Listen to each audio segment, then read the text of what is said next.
Now we're going to go to Gary Carter. Gary Carter, as you all know, is the former Met and now a Hall of Famer. Gary was managing the Mets farm system with Port St. Lucie last year. Also managed the USA to victory in the Futures game. Most importantly, Gary is president of the Gary Carter Foundation, which focuses on bettering the physical, mental, and spiritual well-being of children. You could visit the foundation at garycarter.org. Gary, Mike Silva, NY Baseball Radio. How you doing? I'm doing great, Mike. How are you? Great. Gary, since you were kind enough to come on the show, I'm going to play up a 20-second clip. Let me see if you remember this moment. All right. Ball, and this could be the ball game. Deep to left. Out of here. Gary Carter, a game-winning home run in the bottom of the 10th inning, and the Mets win on opening day 6-5. Seems like yesterday, Gary, huh?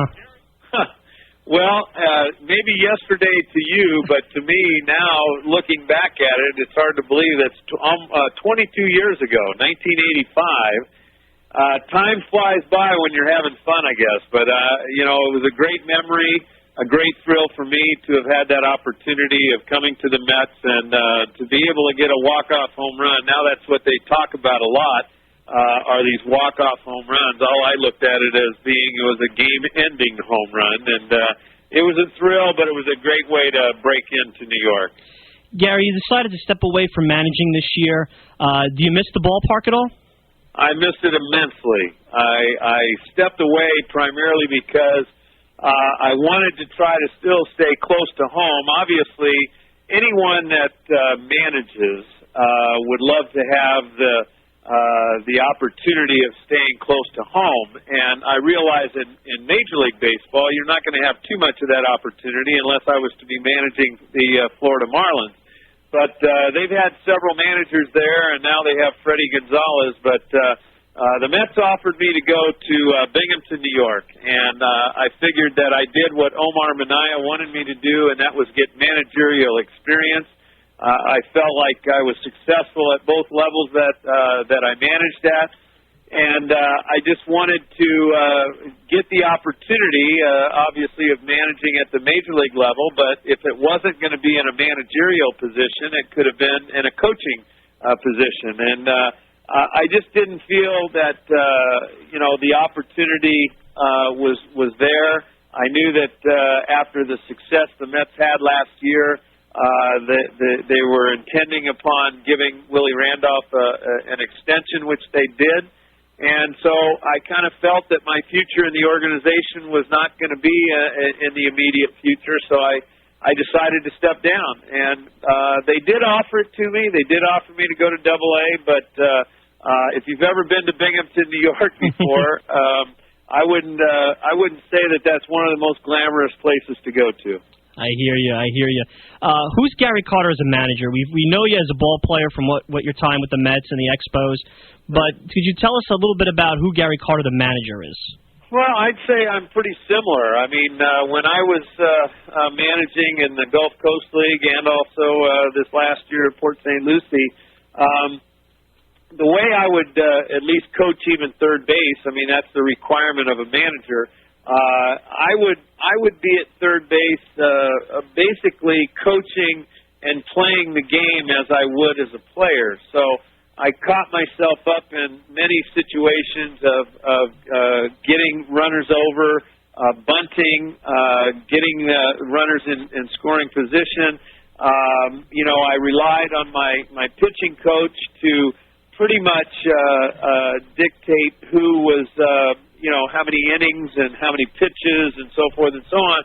And I think that's a large part of the importance of having a successful team is to obviously have, a good pitching coach, but, to be able to monitor your pitchers. And so in the minor leagues, they're mostly on pitch counts and everything, but I pretty much managed the way I played. I very much enjoyed the game. I enjoyed, being the manager for the young kids, and I feel like I would be the same way when there was a necessity to get on a player. I would do that, but I also would compliment them as well. I felt like that was something that I appreciated as a player, that if you did wrong, if you did not hustle, then there was a time to be confronted with that. But if you were playing hard and you made a great play, or you drove in a big run or something like that, well, then it's necessary to give the compliments out just as much as the criticism. So to me, as a manager, which I enjoyed immensely, it was just a matter that I loved the game. I managed the way I played, and we were successful because we won at both levels. You're probably the best one to answer this question. The Mets have some exciting young players, and you managed 3 of them last year: Fernando Martinez, Mike Karp, and Philip Humber. Briefly, could you tell some of the fans your thoughts on those 3? Well, Fernando Martinez is, I feel, really a can't-miss guy. I mean, he's really got all the tools to be very, very successful. He's a left-handed hitter. He's raw because he still is extremely young. I think he is only 19. And the thing about him is that he's already playing at the AA level and has already proven himself at the low A level, and he actually did quite well in his brief stint with me at the high A level and was involved in the playoffs. But here's a kid that has come into his own rather quickly. He was very raw when I saw him, taking fly balls and everything, but I think he's really going to mature into a very fine outfielder because he also has a great arm to go along with, good speed. And I believe truly that he has all the abilities and qualities to be a good one. Mike Karp, on the other hand, he reminds me a lot of like a Jim Thome. He's got that kind of power. He can hit the ball out opposite field. I think if there's any deficiency, it's that his defense is a bit off, but I think that will come with experience, and I really believe eventually he'll become a very, very good first baseman. Philip Humber, on the other hand, he's already had a bad break by having Tommy John surgery, which he's coming back from. But here's a guy that I think also has all the abilities to be a good one because he's got a good breaking ball, a good fastball. And nowadays, the Tommy John surgery means that most pitchers come back and they're better than they were before. So I just believe that Phil Humber needs some more experience. He did well for me in the few games that he threw for me. I had also Mike Pelfrey, who's now back at the Major League level, and another guy, Mike Devaney, who I was very, very impressed with last year, and went to AA about 3/4 of the season through. And so I think the Mets are well stocked with talent. It's just a matter that now they need to just get the opportunity to hopefully get a chance to play someday at the big league level. September 16th, 1974. Do you remember that day? Oh, absolutely. It was when I was called up to the big leagues. What's one of your vivid memories of that day? Well, first of all, after having a successful year at AAA, I think the biggest thing is that we were a young ball club, or at least the Expos organization was, because obviously the first year of its inception was in 1969, and here I was just two and a half years in the minor leagues and was already getting the opportunity at the Major League level, and at just 20 years of age, it was like a dream come true. And I remember getting my first hit off of John Matlack, and then my second hit was off of Tom Seaver. And the thing that's neat about that is that it was at a time when you're kind of overwhelmed by just being there. You're in awe of the fact that you're facing some pretty quality pitchers in John Matlack and Tom Seaver, and it kind of told me right away that I felt that I was that I deserved to be there. By the next year, obviously, I had the opportunity of being the regular player, and the other thing about it is that I played in the outfield. I mean, I caught 2.5 years in the minor leagues, and then I get to the big leagues, and my first opportunity of playing was in the outfield. So I was just very glad to have also had that opportunity that Gene Mock gave me that chance. And the other part was that getting acclimated in the outfield and having a very good first year, which I did, where I was Sporting News Rookie of the Year, which was voted on by my peers. So once you get kind of established and you get your feet on the ground, you kind of feel like you belong. Initially, I was more in awe than anything. The next year, in 1976, I was injured for most of the season, broke a thumb, broke some ribs, broke my hand at the end of the season, missed more than half the season. So I realized that I needed to work that much harder to get prepared for the 77 season, and when that did occur, I realized then that I belonged, because I really felt like I started to come into my own, and I also got the opportunity of getting back behind the plate, which I was in a kind of a one-on-one competition with Barry Foote in spring training and made the best man win, and it turned out I won the starting job, and I just felt more confident and more at ease behind the plate than I certainly did in the outfield. But I'll never forget that September 16th date when I came up. I mean, obviously it was a big thrill just to be in the big leagues and to have a big league uniform on. Last year it was a lot about 86 with the 20-year celebration. It never gets old for the fans. 10th inning, 2 outs, no one on, you're up. What is the state of mind for you getting up there? You hear about how the players, some have given up. What was going through your mind? You're up there. Well, it dated back to my childhood when I was in the back alleyway dreaming up situations like. I've heard many of athletes talk about their dreams as kids, and I just remembered saying, geez, World Series, bottom of the 9th inning, bases loaded, and 2 out, and here I am. And that's all I could think about. When I came up in that situation, I just figured, you know what, I was just looking forward to doing something and not making the last out, and I just had a great deal of confidence, and I really didn't feel nervous at all or anything, and I certainly didn't want to be a trivia question, who made the last out of the 86 World Series, but nevertheless, I just went up there, and I felt good, I felt confident, and fortunately I was able to get that hit that started the rally, but I wasn't thinking anything more than just getting up and getting on base. That was my whole thought process, and it just dated back, like I said, as a kid growing up, thinking, hey, here we are, World Series. And I only played in one World Series. I mean, I was on a lot of winning teams, but unfortunately, I only had the opportunity of playing in one World Series. And fortunately, we came back in that game.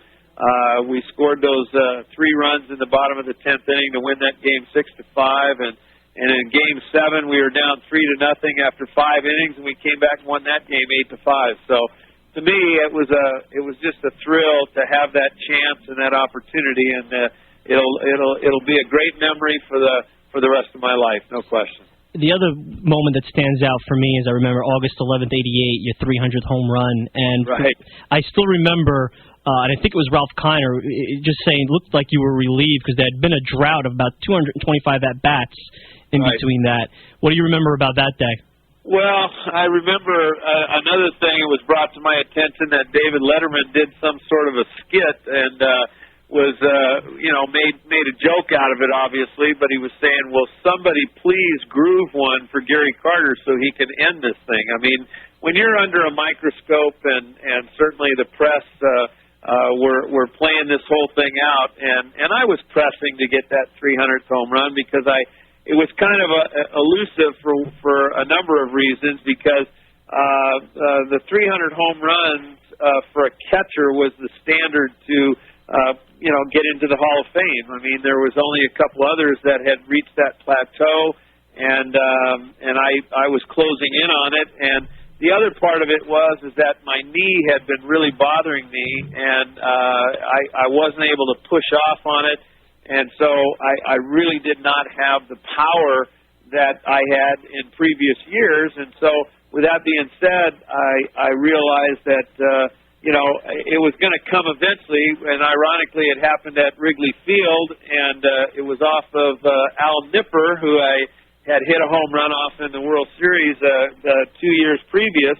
So when I did hit it, it was on a breaking ball, and I think the wind was kind of blowing out a little bit, and I got it up in that air, and sure enough, it went out. And when it did, and I'm running around those bases, I did feel a great deal of relief. It was like a 2.5-month drought, and it turns out David Letterman did deliver, because he gave Al Nipper a tractor, and he gave him a Don Mattingly broken bat and a glove or whatever it was. But and Al Nipper came up to me sometime in the few days after that, and obviously near the end of the season when we played the Cubbies again, and he said, "Hey, if you ever need another one grooved in there, if I'm going to get a tractor, you got it," because he was very pleased that David Letterman came through and sent that to him. So anyway, I just remember it being a relief, but it was a milestone, and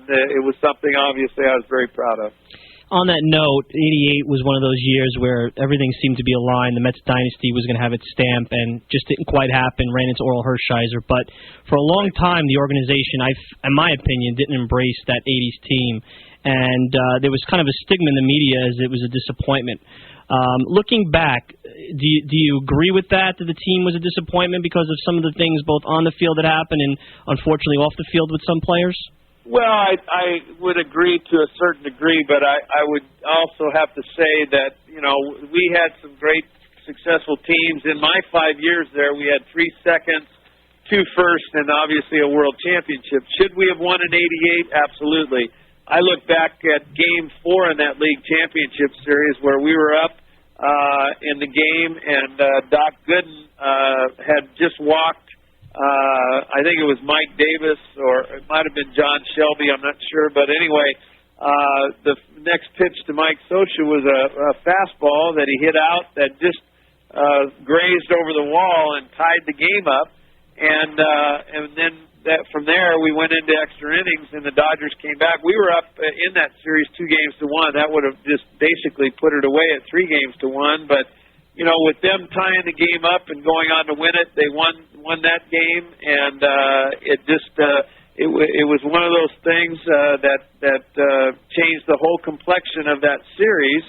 And then they won game 5, and we went back to L.A., and we won Game 6, and then we went to Game 7, and Oral Hershiser, no question, that was his big year, and I think that's another reason why we came close. I mean, it was like we came close in 85 and didn't win, and came close in 87 and didn't win, and both times we lost out to the St. Louis Cardinals. In 89 it was the Cubs, but basically we had good seasons. But now with the wild card, the way that teams are broken down in the divisions and everything, we would have had 3 more opportunities to play in the playoffs, and it might have meant all the difference in the world, because obviously there's been several wild card teams that have come on and won the World Series. So I feel that we missed our opportunity. I'm not going to say that it was because of the off-the-field stuff as much as it was that we had some bad breaks, and we had some injuries, and there was a number of things that kept us from winning. But we also did have very good teams. Right before, I want to get to your foundation. One last baseball question. Gary Carter, Hall of Famer. Do you have to pinch yourself sometimes hearing that? Well, it's settled in now. I mean, obviously, it took me 6 years to get in, and when I was first on the ballot, you start thinking, because it is a big deal to be a first-time ballot Hall of Famer, and there's 2 guys going in this year, the likes of Cal Ripken Jr. and Tony Gwynn, and there's somewhere around 30, 35 guys that have been voted in first ballot guys. And it's really an honor to be recognized that way. And I just remember how the history of the voting went. And the first year I got like 200 votes. And then the next year there was some very good names on the ballot, the likes of George Brett, Nolan Ryan, Robin Yount, and Carlton Fisk for the first time. And it was really weird because, I really thought that, I might be in that same category with Carlton Fisk, at least being recognized that way. Well, turns out I ended up losing votes. Well, then I came back the next year, and of course Carlton didn't make it in his first year of eligibility, and really got angered about it, and kind of let it be known to the press and all. Well, they voted him in the next year, and then my vote total went back up. I regained the votes that I lost, and then I basically doubled the amount, and so I got back up into respectability. And then with Carlton Fisk getting in, then they said, well, in comparison to Gary Carter's career was as good, if not better, than Carlton Fisk. And so it turned out that the next year my vote total went back up again, but I still fell short. And then by the fifth year, they said, oh, well, without a doubt, he's deserving to be in there. And I fell 11 votes short. So when it actually did finally happen in my sixth year of eligibility, it was a very proud moment. And now to have been already in there for 4 years, it's an honor that I never take for granted. I'm very overwhelmed by it because it is such a tremendous honor. It's kind of the icing on the cake from a career in which that I enjoyed a lot of success in a lot of areas, a lot of all-star games, World Series, MVPs of all-star games, Gold Gloves, Silver Bats, all those kind of things. But nothing is going to top being honored in Cooperstown as a Hall of Famer. And the other thing is as far as my greatest highlight and thrill would have had as a player would have had to have been winning that World Series. But the honor of being recognized as a Hall of Famer is something I'll be able to carry on with for the rest of my life. Gary, you've been very active in your days after your playing career. I've been on your website for your foundation, GaryCarter.org. Why don't you educate our audience a little bit about your foundation and the great things you guys do?